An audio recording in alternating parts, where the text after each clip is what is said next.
नमस्कार, मैं सुधांशु आप सभी का स्वागत करता हूं द सुधांशु शो में, जिसमें आप तो जानते ही हैं कि हम किसी न किसी क्षेत्र विशेष से संबंधित लोगों को आपसे परिचित कराते हैं जो अपने क्षेत्र में कुछ अच्छा कुछ नया कर रहे हैं। तो आज हमारे साथ हैं द सुधांशु शो में डॉक्टर अंकिता, जो कि डेंटल सर्जन है, और हम आपसे बातचीत करेंगे और जानेंगे इनके खट्टे मीठे अनुभवों के बारे में। तो डॉक्टर अंकिता, आपका ढेर सारा स्वागत करते हैं हम द सुधांशु शो। आप अपने बचपन के बारे में बताएं। मेरा बचपन गया बिहार में बीता है। मैं एक जॉइंट फैमिली में थी और मेरी स्कूलिंग नाजरत एकेडमी से हुई है और +2 मैंने क्रेन मेमोरियल स्कूल से करा है। मेरा बचपन बहुत ही अच्छा बीता है, अच्छे दोस्त बने मेरे, अच्छी फैमिली सपोर्ट रही, पढ़ाई पे शुरू से ध्यान रहा, तो ओवरऑल बचपन का एक्सपीरियंस मेरा बहुत अच्छा रहा। तो आपने फिर इधर डेंटल फील्ड में कैसे चूज किया? क्या घर से कोई माहौल था या फिर? नहीं, शुरू से मुझे लगता था कि मैं लोगों की हेल्प कर सकूं, मन में हमेशा था। मेरे फादर को था कि मैं मेडिकल लाइन में जाऊं, मेडिकल डेंटल जो भी जिसमें सेलेक्ट होती हूँ उस लाइन में जाऊं। फिर भगवान का ये अच्छा कृपा रहा कि मुझे एक अच्छी ग्रुप मिल गई। ग्रुप का बहुत इम्पोर्टेंट रोल होता है लाइफ में।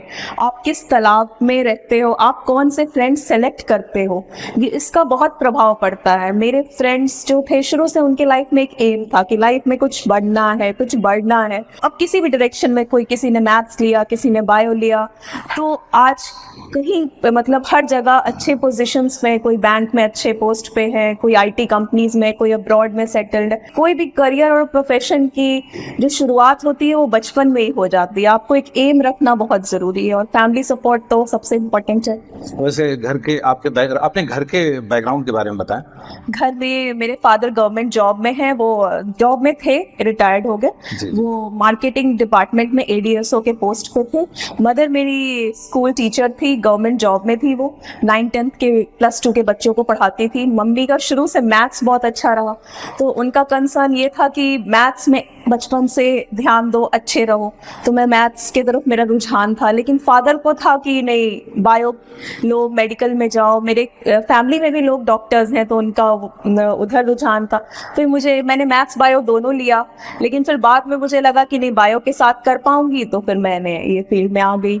आपने BHU में जो ऑब्जर्वर का काम किया था, वो कैसा एक्सपीरियंस रहा आपका? बहुत ही अच्छा एक्सपीरियंस रहा। जब आप कॉलेज में पढ़ते हो तो आपको किताबी ज्ञान ज्यादा होती है। आप जो बुक्स में लिखा है, जो टीचर्स ने बताया, आप वो करते हो और थोड़े बहुत प्रैक्टिकल्स भी करते हो, जितना कॉलेज में पेशेंट्स आते हैं। लेकिन जब आप वो आते हो, मतलब आप डेली लाइफ में उतरते हो, आपको प्रैक्टिस करनी है, आपको लोगों से डीलिंग करनी है, तो आपको एक ऐसे हॉस्पिटल में जाने का अनुभव होना चाहिए। जैसे मैं जब BHU में पोस्टेड थी तो वहाँ तरह तरह के केसेस आते थे जो आम क्लिनिक में नहीं किए जाते हैं, वो केसेस भी BHU में रेफर किए जाते थे। तो मुझे केसेस देखने का, उसे समझने का और इनफैक्ट कुछ प्रोसीजर्स करने का भी BHU में मुझे मौका मिला। तो मैं तो कहूँगी कि ऐसे सरकारी अस्पतालों में जाना चाहिए और कुछ सीखना चाहिए, जहाँ पे इतने तरह तरह के विभिन्न केसेस आते हैं। और इनफैक्ट अभी भी मेरे पास जो केसेस आते हैं तो मैं रिलेट कर पाती हूँ, नहीं BHU में ऐसा था तो ऐसा वहाँ की टीचर्स ने या प्रोफेसर्स ने बताया था। तो मुझे ऐसा लगता है कि लोगों को ऐसा एक्सपोजर लेना चाहिए ऑब्जर्वरशिप का।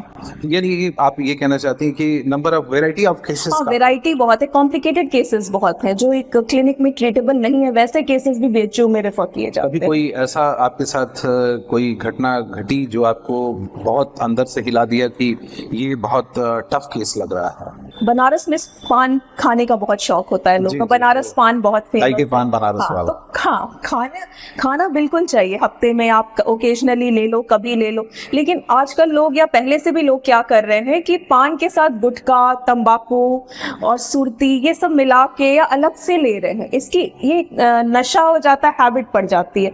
तो आप बनारस में 90% पेशेंट्स में आप देखोगे कि पान खाने नहीं, पान के अलावा सुरती, गुटखा, ये तंबाकू खाने की वजह से ओरल कैंसर्स बहुत प्रेवलेंट है। हमारे यहाँ जो भी पेशेंट्स आते हैं उनके किसी के मुंह खुलने में दिक्कत हो रही है, किसी को यहाँ पे वाइट कलर के पैच हो गए, रेड कलर के पैच है, जलन है, ठीक नहीं हो रही है, किसी को तो बड़े स्वेलिंग आ जा रही है।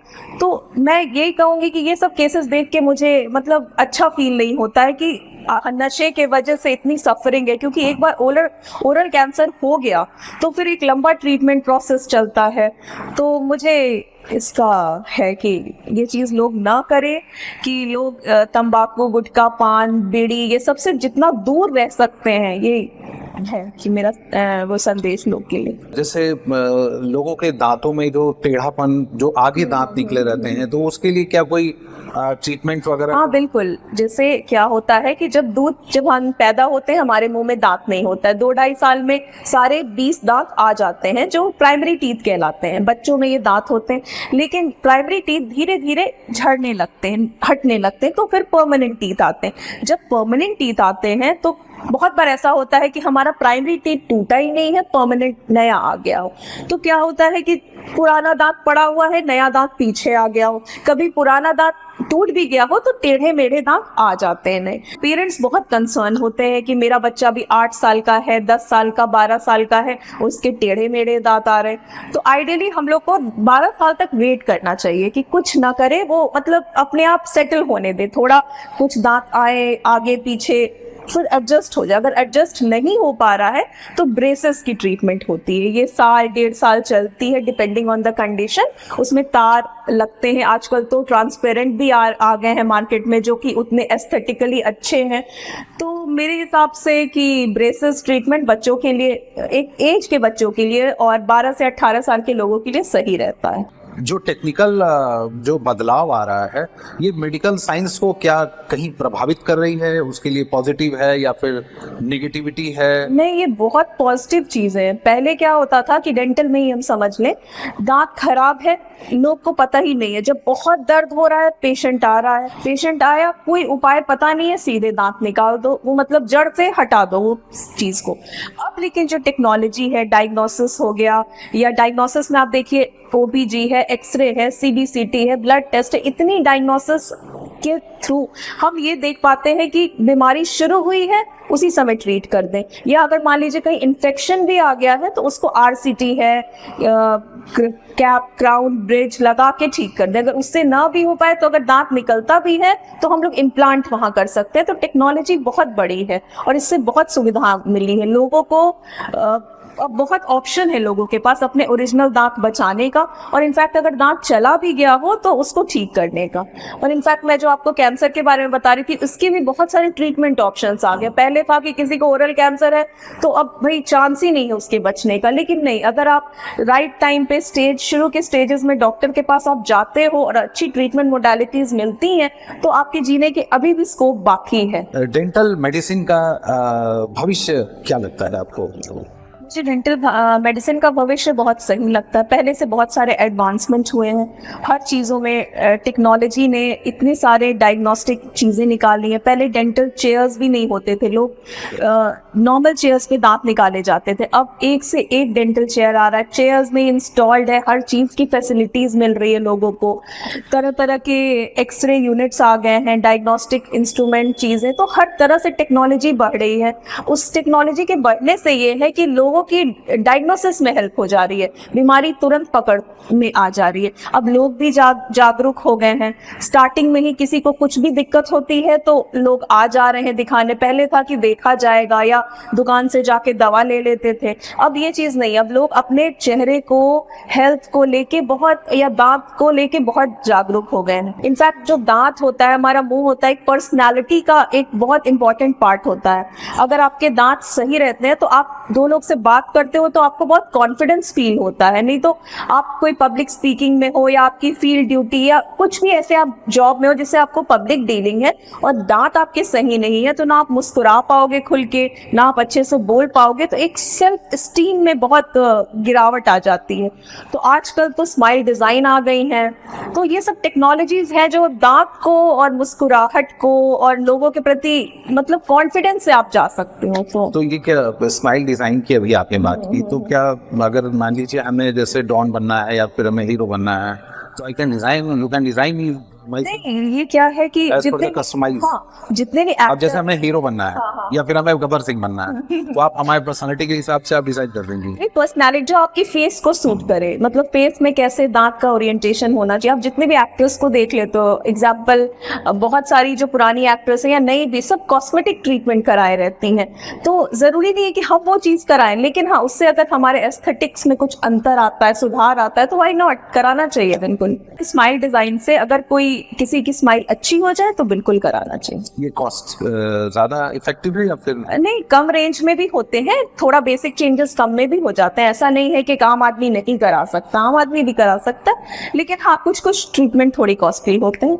बहुत बहुत धन्यवाद देते हैं आपका कि आपने इतनी अच्छी जानकारी हमें शेयर की। चलते चलते हम सभी लोगों को और बनारस के लोगों को कुछ संदेश आप।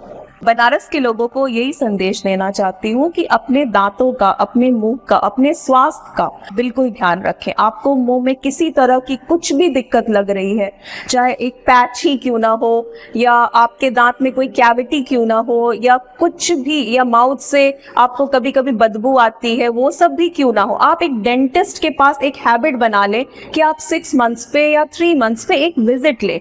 वो बहुत ऐसी चीजें होती हैं जो आप नहीं देख पाते हो, क्योंकि आप जब ब्रश करते हो तो आप ब्रश अपने दांतों के ओक्लूजल सरफेस पे करते हो, बाहर करते हो, जनरली अंदर के सरफेस पे क्लीनिंग हो ही नहीं पाती है। तो जब एक कोई पेशेंट आता है या कोई भी आम इंसान डेंटिस्ट के पास आता है, तो वो देख पाता है कि अंदर तो इतनी गंदगी जमी है, तो वो उसको बताता है और फिर क्लीनिंग या जो भी प्रोसीजर रिक्वायर्ड है। बहुत बार क्या होता है कि बच्चों को मीठा खाने की हैबिट होती है, चॉकलेट से, पेरेंट्स भी कुछ अच्छा किया बच्चा, चॉकलेट्स दे दो। चॉकलेट खाने में कोई दिक्कत नहीं है, कम खानी चाहिए नो डाउट, लेकिन आप जब भी खाते हो तो आप माउथ रिंस करो, चॉकलेट आपके दांतों में ना चिपके, क्योंकि यही चीज बढ़ के फिर कैविटीज बनेंगी।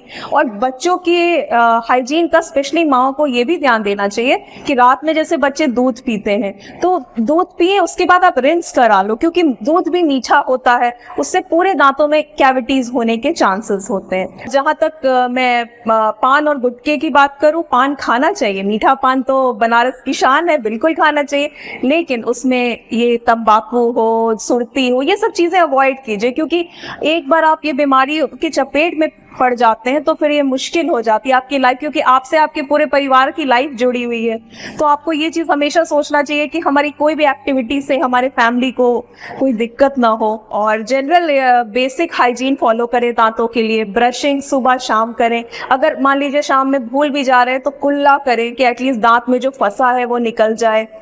और जनरली अपने टूथब्रश को 3-4 महीने पे बदल लें, क्योंकि टूथब्रश घिस जाते हैं। 3-4 महीने जब हम लोग यूज करते हैं तो ब्रशेस घिस जाते हैं। जब घिस गए तो उसके घिसे हुए ब्रश से आप साफ करते हो, आपको तो लग रहा है आपने भाई पूरा काम कर दिया, हमने सफाई कर ली है, लेकिन वो सफाई हो ही नहीं पा रही, आपके दांत में अभी भी सड़न है, कीड़े हैं। और जहां तक वो डेंटल प्रोसीजर्स की बात है, आजकल मोस्टली हर क्लिनिक में डेंटल के सारे प्रोसीजर्स हो रहे हैं, चाहे वो सफाई हो, चाहे वो रेस्टोरेशन हो, चाहे वो इम्प्लांट हो, चाहे तरह तरह के प्रोसीजर्स हो रहे हैं, RCT भी हो, बहुत कॉमन है ये सब। तो आप हर डेंटिस्ट, आप एक हैबिट बना लें कि डेंटिस्ट के पास विजिट करें और कोई भी दिक्कत हो तो दिखाएं। वैसे आपने अभी 4 महीने में एक ब्रश बदलने की बात की, हाँ बिल्कुल बिल्कुल, जबकि हमें लगता है कि भारत में ब्रश को 4 साल में लोग सही बात है, सही बात है। वो ब्रश करते हैं, फिर उसके बाद वो ब्रश इतना इफेक्टिव रह ही नहीं जाता है कि वो पूरी सफाई कर सके।